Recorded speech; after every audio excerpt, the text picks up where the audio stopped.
Oke, siap. Baik ya, saya mulai. Bismillahirrahmanirrahim. Assalamualaikum warahmatullahi wabarakatuh. Dan hari ini akan dilakukan yang kemarin sedianya kami mendampingi klien kami atas nama Samsudin Alimsah diperiksa sebagai saksi kaitannya dengan podcast Abraham Samad Speak Up. Karena pada pemeriksaan Pak Abraham Samad sebelumnya, hal-hal yang terkait teknis ditanyakan kepada Pak Abraham Samad, tentu saja Pak Abraham tidak mengetahui dan kemudian diutus orang yang memang menangani Abraham Samad Speak Up. Tapi kemarin karena ada agenda yang bersamaan, maka saksi atas nama Samsudin Alimsah mengajukan permohonan penundaan penjadwalan ulang dan sudah disepakati saya yang menemui penyidik Selasa depan tanggal 2 September 2025, dan memang karena ada permintaan penyidik untuk mengirimkan surat, ini saya juga sudah siapkan surat untuk dikirimkan kepada Direskrimum tentang penundaan tersebut, juga jadwal yang bisa kami penuhi. Dan hari ini atas juga atensi dari terperiksa saksi Abraham Samad, pada pemeriksaan yang lalu mengajukan sejumlah ahli untuk diminta keterangannya, khususnya yang berkaitan dengan keterangan yang berkaitan dengan jurnalistik ya, yakni hal-hal yang berkaitan dengan media jurnalisme yang sebenarnya itu bagian dari kebebasan berekspresi, kemerdekaan menyampaikan pendapat, yang hari ini sayangnya kemerdekaan berekspresi, menyampaikan pendapat, tugas-tugas jurnalisme tadi yakni menyampaikan informasi kepada publik, dipersoalkan secara hukum, ditarik sebagai pihak dalam laporan yang diajukan oleh saudara Joko Widodo per 25 April yang lalu. Dan ada dua nama yang diajukan oleh Abraham Samad dalam pemeriksaan yang lalu, yakni yang pertama di kanan saya ini ada Pak Lukas Luarso, begitu ya, sorry.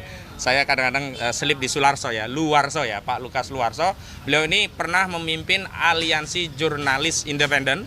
Dan yang kedua ada Pak Bambang Harimurti, ya, pernah memimpin Tempo dan keduanya pernah aktif di Dewan Pers ya. Dan memang untuk Pak Bambang Harimurti dijadwalkan hari Jumat. Nanti kami akan datang kembali mendampingi beliau di hari Jumat. Nah, beberapa hal sebelum pemeriksaan yang ingin saya sampaikan adalah sebagai berikut. Yang pertama, sekali lagi, materi muatan yang dijadikan bahan pertanyaan dari penyidik secara umum adalah bagian dari fungsi, tugas, dan tanggung jawab jurnalisme yang sedianya sebenarnya semestinya tidak bisa dipersoalkan secara hukum, apalagi ditarik sebagai pihak terlapor. Kita ketahui dari kasus ini yang mulanya hanya 5 orang terlapor berkembang menjadi 12 orang terlapor. Di antara 12 orang terlapor itu ada orang-orang, pihak-pihak yang sebenarnya sedang menjalankan fungsi pencerahan di tengah masyarakat, seperti Pak Abraham Samad juga ya, Michael Sinaga juga ada, Nurdian Noviansa Susilo, itu dipersoalkan kontennya seolah-olah itu dijadikan bahan yang dianggap sebagai satu delik atau tindak pidana. Dan kita tahu delik ini berkembang bukan hanya pencemaran dan fitnah yang dilaporkan oleh saudara Joko Widodo, nimbrung 3 laporan lainnya, yakni dari Andi Kurniawan, ada dari Le Cumanan yang sebelumnya ngakunya dari Peradi Bersatu, dan yang terakhir ada dari Maret Samuel Sweken. Pasal-pasal yang berkaitan dengan ya, ijazah palsu dikembangkan menjadi pasal penghasutan 160 KUHP, pasal menyebarkan kebencian dan permusuhan ya di pasal 28 ayat 2 Undang-Undang ITE. Bahkan sebelumnya ada pasal 28 ayat 3 tentang mengedarkan pemberitahuan bohong yang menerbitkan ya kerusuhan di tengah masyarakat, walau terakhir pasal ini di tingkat penyelidikan muncul tapi di tingkat penyidikan menghilang. Jadi ada 2 kasus sekaligus. Ada penyelundupan pasal pada laporan saudara Joko Widodo karena saudara Joko Widodo mengaku ya direndahkan serendah-rendahnya, dihinakan sehina-hinanya, merasa dicemarkan dan difitnah. Tetapi kuasa hukumnya memasukkan, ya tentu sepengetahuan Jokowi dan sepersetujuan Jokowi, memasukkan pasal 35 dan 32 Undang-Undang ITE yang tidak ada relevansinya sama sekali dengan kasus penistaan, dengan pencemaran dan juga fitnah. Kuat dugaan kami ini adalah modus operandi untuk melakukan kriminalisasi dengan memasukkan pasal-pasal yang tidak relevan, asal ya ancaman pidananya di atas 5 tahun sehingga bisa dijadikan dalih untuk melakukan penahanan. Pasal 35 Undang-Undang ITE tentang manipulasi data elektronik ini ancamannya 12 tahun penjara. Sementara pasal 32 Undang-Undang ITE itu ancamannya 8 tahun penjara. Dan selanjutnya saya ingin tegaskan bahwa klien kami baik Pak Abraham Samad dan yang lainnya, 12 terlapor lainnya, termasuk hari ini keterangan yang akan disampaikan Pak Lukas ini adalah bagian dari untuk penegasan kepada seluruh rakyat Indonesia bahwa kami adalah bagian dari anak bangsa yang lahir dan dibesarkan di negeri ini, yang punya tugas, kewajiban, dan tanggung jawab yang sama untuk mencerdaskan kehidupan berbangsa sesuai dengan kapasitasnya masing-masing.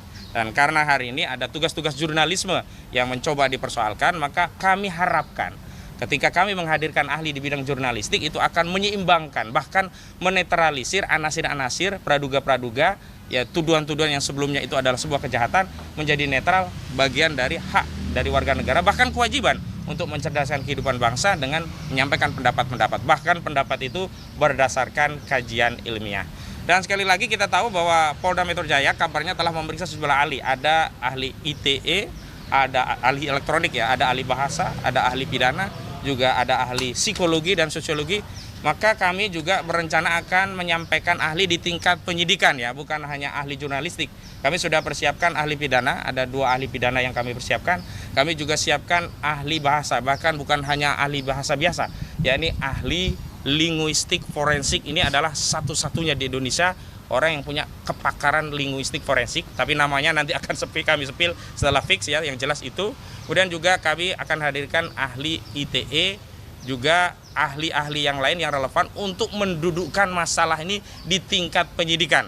Karena kalau di tingkat penyidikan, ketika ahli dari kami juga diambil keterangan dan dipertimbangkan oleh penyidik, kita harapkan penyelidikan dan penyidikan ini berjalan sesuai dengan due process of law. Ada asas keseimbangan sehingga tidak dipaksakan sesuai kehendak pelapor, tidak dipaksakan sesuai kehendak apa yang diinginkan oleh saudara Joko Widodo.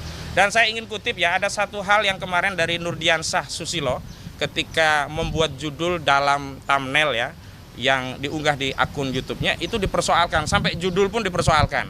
Sampai bertanya apakah ketika membuat judul itu sudah konfirmasi kepada narsum. Sekali lagi kawan-kawan media, kewenangan untuk membuat thumbnail, judul itu adalah kewenangan otoritatif jurnalis, dan jurnalis tidak perlu tanya kepada narsum, Pak nanti judulnya kayak gini ya, Bapak berkenan. Enggak, sepanjang judul itu memang bisa diambil, diikhtisar dari statement yang ada dari narsum itu. Dan kalau semua judul diminta ya persetujuan oleh narasumber, wah kacau ini tugas media, nanti bisa nggak jalan begitu. Nah, ini adalah hal-hal yang juga harus dijelaskan kepada penyidik agar tidak ada praduga seolah-olah hanya dengan judul saja orang bisa dipersoalkan, orang dianggap nanti menghasut, orang dianggap nanti mencemarkan, orang dianggap itu melakukan fitnah dan seterusnya. Itu pengantar dari saya, dan untuk selanjutnya saya minta dulu Pak Lukas untuk menyampaikan statement sebelum pemeriksaan pada hari ini yang memang sudah menerima panggilan dari penyidik. Silakan Pak Lukas. Terima kasih Bung Konsinudin. Selamat pagi kawan-kawan. Ya, seminggu 2 minggu lalu memang ketika saya mengantar Bung Abraham Samad diperiksa, Bung Abraham setelah pemeriksaan meminta saya untuk menjadi saksi ahli ya, untuk menjelaskan tentang apa itu jurnalisme. Dan ada 2 hal yang ingin saya sampaikan. Pertama, saya agak prihatin ya sebagai wartawan 2 zaman, zaman Orde Baru dan zaman Orde Reformasi. Saya dulu mengalami ya tekanan-tekanan terhadap jurnalisme, terhadap media di era Orde Baru. Tapi bahkan saat itu tekanannya itu ya namanya waktu itu era otoriter kan, kita masih bisa maklumi. Dan ketika era reformasi seharusnya sikap-sikap yang mengintimidasi, menekan, mempersekusi pers itu sebenarnya sudah harusnya hilang sesuai semangat reformasi. Makanya ada undang-undang pers yang melindungi kemerdekaan pers dan melindungi profesi wartawan. Jadi menurut saya ini gejala kembalinya sikap-sikap otoritarianisme aparat ya, bahkan mungkin lebih sistematik dari era Orde Baru dengan cara yaitu media yang saat ini memang waktu itu belum ada ya. YouTuber itu kan fenomena 10-15 tahun terakhir ini. Bung Abraham Samad yang kebetulan sekarang jadi punya podcast yang sangat populer, dianggap sebagai pihak yang ikut terlapor, dianggap melanggar pidana mungkin ya. Nah itu sangat sangat memprihatinkan. Kalau wartawan dan media ketika memberitakan atau mengulas peristiwa sengketa seperti ini kan antara sengketa Jokowi dengan publik sebenarnya, masyarakat Indonesia yang ingin tahu apakah ijazah Jokowi itu asli atau tidak. Nah, kalau media memberitakan itu kemudian dilaporkan menjadi pihak yang kemungkinan ikut terlibat dalam pelanggaran, ya nanti semua wartawan tidak bisa melakukan kerjanya, teman-teman nggak bisa bekerja sini. Sedikit-sedikit harus dilaporkan dan harus diperiksa dan sebagainya. Nah, itu satu. Jadi gejala kembalinya sikap-sikap otoritarianisme aparat dalam mempersekusi atau menekan wartawan. Yang kedua yang paling penting, karena kebetulan saya ikut membidani lahirnya Dewan Pers era reformasi saat itu sebagai direktur eksekutif, kita itu ada kerjasama dengan kepolisian ya 20 tahun terakhir ini, apa yang disebut ketika kasus-kasus melibatkan media, pemberitaan media, itu kesepakatannya polisi tidak langsung mempersoalkan media itu, tapi polisi menanyakan ke Dewan Pers. Nah kemudian secara rutin setiap 2-3 tahun ada radiogram atau surat edaran Kapolri yang ditujukan kepada aparatnya di seluruh Indonesia. Jika ada kasus sengketa melibatkan media harus berkonsultasi dulu dengan Dewan Pers. Nah dalam kasus Abraham Samad ini dan juga kawan Mikael ya, Sentana dan lain-lain itu sama sekali mengabaikan itu. Jadi mengabaikan surat edaran atau radiogram Polri sendiri. Jadi yang melanggar itu justru aparat yang melakukan penyelidikan saat ini. Itu seharusnya tidak begitu. Jadi harus semacam konsultasi, koordinasi dengan Dewan Pers, apakah media bisa dianggap melakukan pelanggaran. Nah, tugas jurnalisme itu kan masuk wilayah etika. Nah, itu domainnya adalah Dewan Pers.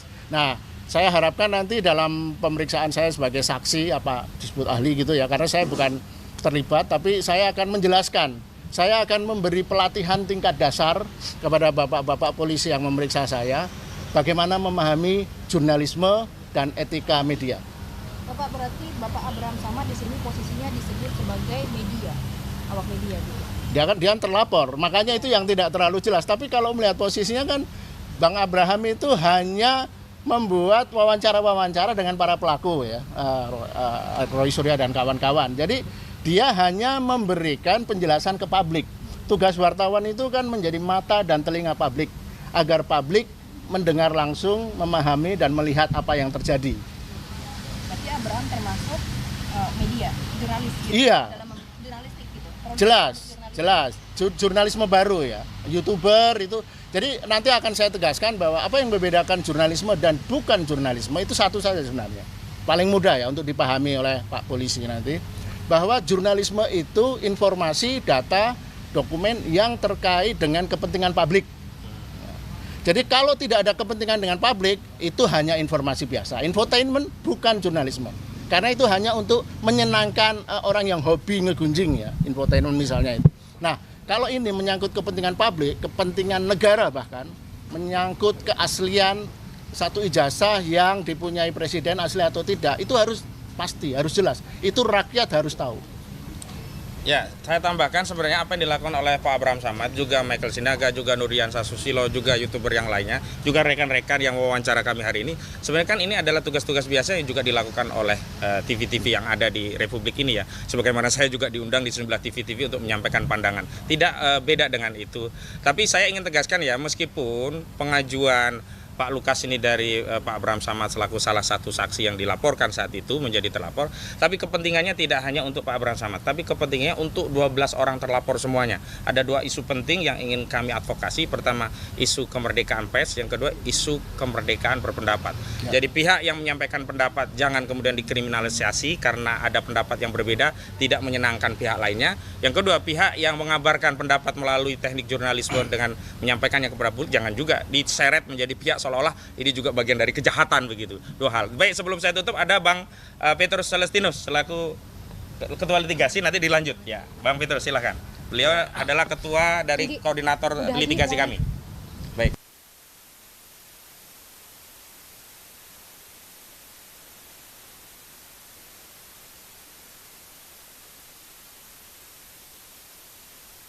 Selama 10 tahun berkuasa disebut-sebut ijazahnya palsu. Lalu perdebatan itu berkepanjangan, bahkan Polri juga membiarkan itu berlangsung terus sampai pada Maret atau April kemarin gitu ya, 12 terlapor, termasuk di dalamnya beberapa teman yang menjalankan fungsi jurnalis. Bagi kami ini adalah kriminalisasi membuat podcast untuk sekedar menghina orang. Podcast ini sudah lama fungsinya